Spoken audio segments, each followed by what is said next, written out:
বলে রাখি যে আমি এই সফটওয়্যারটা বানিয়েছি একটা কাস্টমারের তার যেমন রেকমেন্ডেশন সেই অনুযায়ী বানিয়েছি। ব্যাপারটা হচ্ছে ছোটখাটো ব্যবসার জন্য যে কোন ধরনের মানুষ বাকি দেয়, মানে বাকি রাখে এবং যে রেট দেবে বলে সেই রেট অনুযায়ী বানানো, মানে আসলে এটা বানানো হয়েছে পেমেন্ট ট্র্যাকার হিসেবে। মানে যেদিন মানুষ টাকা দেবে বলবে সেই দিন দেখাবে যে এই ব্যক্তিরা দিয়েছিল, এই জন্য টাকাটা কালেক্ট করবো, এত টাকা ছিল এই দেবে বলেছে, সেই দিন একটা অ্যালার্ট দেখাবে এবং লাল হয়ে যাবে এটা। ঠিক আছে, এটা আসলে ছোটখাটো ব্যবসার জন্য যেগুলো ট্র্যাকিং হিসেবে, মানে বাকি ট্র্যাক করার জন্য পেমেন্ট ট্র্যাকিং সিস্টেম বানিয়েছি এটা। সমস্যা হচ্ছে এটাই, ওদেরকে এক্সেলে করতে হচ্ছিল, আমি সফটওয়্যার বানিয়েছি। এবং আমি কি কি ফাংশন দিয়েছি আমি দিই, অ্যাড করি, কাস্টমার নাম অ্যাড করতে পারবে। উদাহরণ যেমন জন্য দিচ্ছি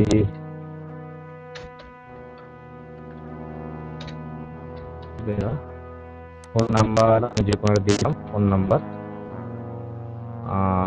সরি ফোন নাম্বার আমি দিলাম, ফোন নাম্বার দিলাম। যেমন ওরা পারচেস করেছেন, উনি আমার 10,000 টাকা পারচেস করেছেন, 10,000 টাকা পারচেস, যে 10,000 টাকা পারচেস করেছেন।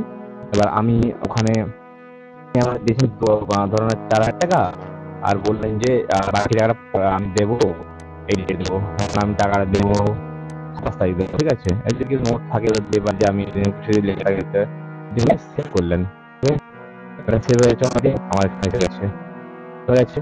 এবং হয়তো যেদিন যেদিন যেদিন এডিট করা এখান থেকে এডিট করতে পারবেন। আজকে 25 তারিখ, 25 তারিখ করে দিই, লাল হয়ে যাবে নিচে, দেখো লাল হয়ে যাবে, কারণ আজকে এখান থেকে এখানে নাম হয়েছে। এখানে বানিয়ে যাচ্ছে, এটা খুব সুন্দরভাবে বানাতে পারা। এটাকে আমি ডেট চেঞ্জ করে 26 তারিখ করে দিই। ঠিক আছে, আপডেট করলাম, এটা হয়ে গেল।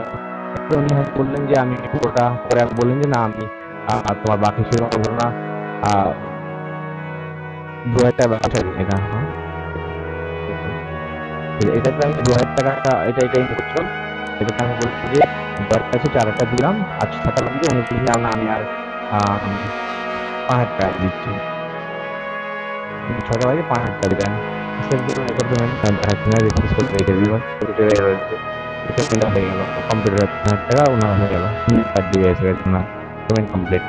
পেমেন্ট কমপ্লিট হয়ে গেছে, এখানে লেখা চলে গেছে, এখানে একটা কমপ্লিট হয়ে গেছে। তো আমি ডিলেটও করতে পারলাম, ডিলেট করলে ডিলেট চাই, ডিলেট খেয়ে যাবে, আমার দাদাবেস থেকে পুরো দাদাবেস থেকে এটা আমি তৈরি করছি। এরপর যদি আমি চাই একটা আর যদি চাই একটা নামো, একটা নাম দিয়েছি, নামো দিয়েছি, নাম নেই দামো, দাম দিলাম, ফোন নাম্বার নাম্বার দিচ্ছি, ফোন পারচেস 500 টাকা আর দিয়েছে 100 টাকা। ঠিক আছে, আর টাকা দিয়ে বলেছে 30 তারিখ। ঠিক আছে, সেভ করে দিলাম, ডাটা আমার এসে অলরেডি ডাউনলোড আনা হয়ে গেছে। এবার এখানে কমপ্লিট তো নেই, আর ডিউ ডিউ ডিউ আজকে ডেটে কোনো ডিউ নেই, ডিউ দেখাচ্ছে না, তোমার পুরোটা আমি ডাইনিং ভাবে বানিয়েছি। এবার এটার মধ্যে আর কোথাও ইমপ্রুভ করা যেতে তোমাদের মনে হয় বলতে, এটা আমি লাইভ সার্ভারে দিয়েছি, যে মানে এটা লাইভ সার্ভার অলরেডি দেওয়া আছে, লাইভ সার্ভারে ফ্রি ডোমেইন হোস্টিং দেওয়া আছে অলরেডি, এটা কাজ করতে পারে। ঠিক আছে, এটাতে টেস্টিং দিয়েছি, এরপর আমি এটা কাজ করবো। ঠিক আছে, পরের সপ্তাহে পরে যদি আসছে আমার বিস্তারিত আলোচনা করবো।